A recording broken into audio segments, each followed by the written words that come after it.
morning, children. Till now, you learned about the uh, reading to learn. So, what are the steps to be followed in reading, before reading, while reading, and after reading? All that you learned. So now, today we are going to discuss about the writing to communicate. So, what is the purpose of writing? So, many scientists, whatever they learn, whatever they have done investigations, so they are going to write them. So, if they write them in a paper, what will be the use for that? Means further scientists or you people are going to get information what the scientists have done. So, here that writing is going to help you to communicate your skills and to learn what is given. All that is going to make you to understand in the content in the science. So how many types of writing we are using? So you can also become scientist, and you are also going to become fellow scientists. So what steps you have to follow, how many types are there in writing, all that we are going to discuss now in this class. So now, writing to communicate. So this writing to communicate. So in that we are using, or we are also going to use, as you are going to become scientists, future scientists. So informative writing, narrative writing, expressive writing, and pursive writing. So in informative writing, what we are going to do means describing observations, inferences, and conclusions. For example, if you are doing any experiment, okay, so that is air has weight. For example, if we take, so we are conducting experiment. So two balloons, we are using threads, we are using, okay, we are filling air of equal quantity. All that we are observing. So you have to prove that air has weight. So how you will tell?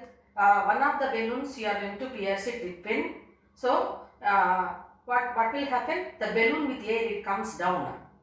Without air it goes up. So means you are observing, describing. Yes. You are describing your observations, inferences, conclusions. So like that you are going to write that one, we call it as a informative writing. You are giving some information. Then narrative writing. Narrative writing. You are going to tell something about what you have observed, or what you are going to describe. Is it clear to you? So now describing something by giving examples or telling a story. So you will be telling so many stories, narrating stories, and giving examples. Okay, so taking one example, you are going to describe it. So that one will come under narrative writing. Then expressive writing. Expressive writing. So here in this you are going to write letters or poem or songs describing something.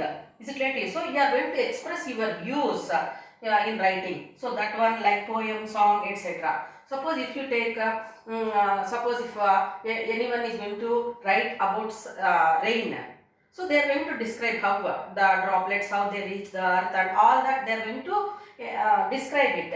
So that one expressive writing. For example, I said like that. So many examples also you can take. Then pursive writing. So writing about important issues in science. So you can take any issue, not only in science, in your day-to-day life also you are going to write a letter. So for example, you can take suppose if any problem is there in your locality, like drainage problem is there or water problem is there, so you are going to write a letter to the editor. So in that you are using this skill, pursive writing, and that one is writing about important issues in science. So you can take other examples also, different scientists, their inventions. You are going to describe about that, and you are going to write letters. That one is coming under pursive writing. So like that here, if you write what you have learned, that will help you to other or fellow people or scientists to learn the information whatever it has been given by the earlier scientists. So till now you learned about the different types of process skills what were used by scientists and what you are going to use. So like classify, compare, measure, then using numbers, writing, reading. So all these are the process skills which we are going to use in scientific investigations.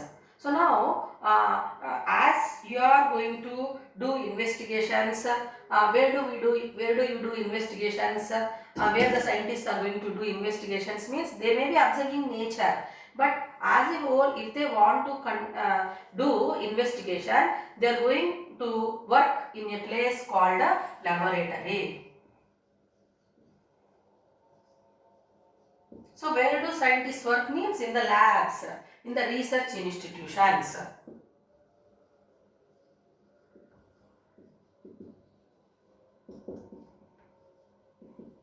The research institutions or laboratories, they are going to work. Okay, so we may also do small experiments, what you are observing that we can do. But here, as a whole, the scientists are working in a place called laboratory or research institutions. Is it right, children? So when they are going to work or do investigations, they must follow some rules, which we call it as safety in science. Safety in science. Not only those scientists, no doubt they must take care when they are doing investigations. So something good or bad may happen. So to avoid that, they have to follow some rules. Even if you go to lab also in your school, if you go to lab to do any experiment or if any teacher is making you to do experiments in chemistry, so you are going to follow some rules. Teacher will be continuously telling take care, be safe, like that. So those rules are called as a safety in science. So they will help you to avoid some problems when we are conducting investigations. Now we are going to discuss about safety in science. Why? To avoid any inconvenience, and your work also will be completed in time. Neatly you can finish the work. So we have to follow some safety rules when you go to laboratory. So 8th, 9th, 10th, after 10th in intermediate you are going to do practical exams. It's not enough. So you must follow some rules. So then it will make you to avoid any problem. So first rule, think ahead. Be neat. Oops. Then watch your eyes. Yuck. Protect yourself from shocks. Keep it clean. So now first one, what it is going to make you to understand, think ahead. So if any experiment is given to you, for example, leaves prepare food by the process called photosynthesis. Okay, so you must know what are the things needed for that and what are the materials required. So we have to study the steps which are given in the content. So if we read and if we go according to that, then it will become easy for you to complete the work. So that's why think ahead. So all the steps you have to know in a proper way. Last one, first one, main, middle, like that we are not supposed to do. So one after the other if we follow, then it will become easy to complete your work. That is making you to understand in the safety rule, think ahead. Then be neat. Be neat. So what it is going to make you to understand means we have to keep our work area always very much clean. So what are the things needed for your experiment? That one you have to keep on the table where you are going to conduct experiment. Then whatever it is there in the laboratory, all that you are not supposed to get and keep. So it will cause inconvenience, or sometimes they may spill also, or they may be broken also, because most of the things are made of glassware. So you must be very much careful and you have to keep your work area neat. Is it right to you? So after completing the experiment, after you are conducting the experiment. So what you have to do, we have to keep all the things whatever you have used in their own places, just like how you are going to keep your books after going home on the study table. Is it not, children? So you are not going to throw the things because if you are throwing like that, if you don't have the habit of keeping things in a proper place, then tomorrow when you are coming to the work, it will not find. So then what you are going to do, you will be asking your mother where it is there, like that. So it takes time. So we have to avoid all those things. What we have to do means, we have to keep the things after our experiment in their place only. Is it clear to you? So racks will be there. In that racks, wherever the things are supposed to be kept there, we have to keep all the things in a proper way. So you might have also observed a teacher keeping all the things in the cupboard. Then OPS. So what is the meaning of OPS here? Suppose if anything is fell down, so what you are going to do, or spill. So most of the experiments will be conducting with any acid or other harmful things maybe. At the time, if they fell or spill, you are going to or cut. If anything happens, immediately you are going to tell, oh, like that. So that expression is oops. Is it not, children? So you will be observing in your class also, if anyone make their water bottle to fall down, you will shout like anything, oh, like that. So this one is a oops. So anything spill or broken or something get cut, immediately you have to inform it to your teacher while conducting any activity.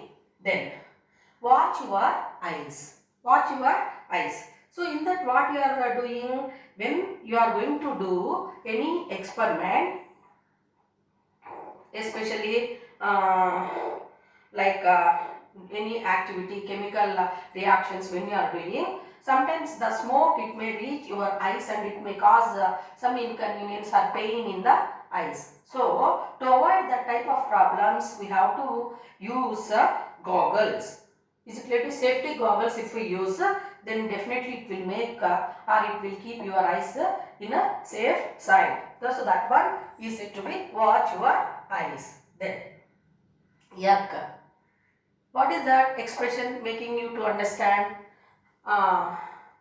Means if we are not supposed to eat or drink when we are doing any experiment. Is it not? For example, we will be dissecting cockroach. Okay, or you will be observing the acid and base reactions. So you will be touching that, and your chips packet, whatever you brought, if you are going to eat, means that chemical also will reach your body. Is it not, children? So when we are doing experiment, when we are doing any activity, you are not supposed to eat or drink. Is it clear to you? So that will be expressed with this yuck. Is it clear to you? Then protect yourself from shocks. So in what way? Means when you are going to conduct any electricity activities. So you have to circuits. If you are preparing circuits or other electric activities when we are doing, our electric appliances when you are using, we have to protect oneself from shocks. So to avoid shocks, what we have to do? So we have to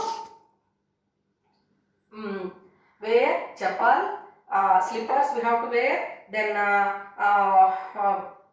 directly we are not supposed to plug out. Okay, children, with the help of wooden stick or wooden scale, we have to remove them if any shock, if it happens, because sometimes it may lead to severe problems. So we must be careful when we are doing any electricity works, or if you are using electric appliances. You know, in your house also so many electric appliances you may be using, or your mother may be using, like iron box you can take, or induction stove you can take, or any other appliances whichever are going to be used by your parent or yourself. You must be careful. Then keep it clean. Keep it clean. So what it is going to make you to understand? So after completing all the work, we are not supposed to leave the things there like that as it is. Is it clear to you? So what we have to do? After completing our work, we have to keep the things, cleaning them properly, and we have to keep them in the racks. Is it clear to you? Everybody followed? Or in the cupboard we have to keep. So if we do like that, then next day when you come to the lab, it will make you to do the work in a less time, in a easier way. So these are all the safety rules you have to follow when you go to the laboratory. Children, so think ahead, be neat, oats, watch your eyes, ear, protect yourself from shocks, keep it clean. The secret of science always innovations and discoveries always lies in identifying the problem.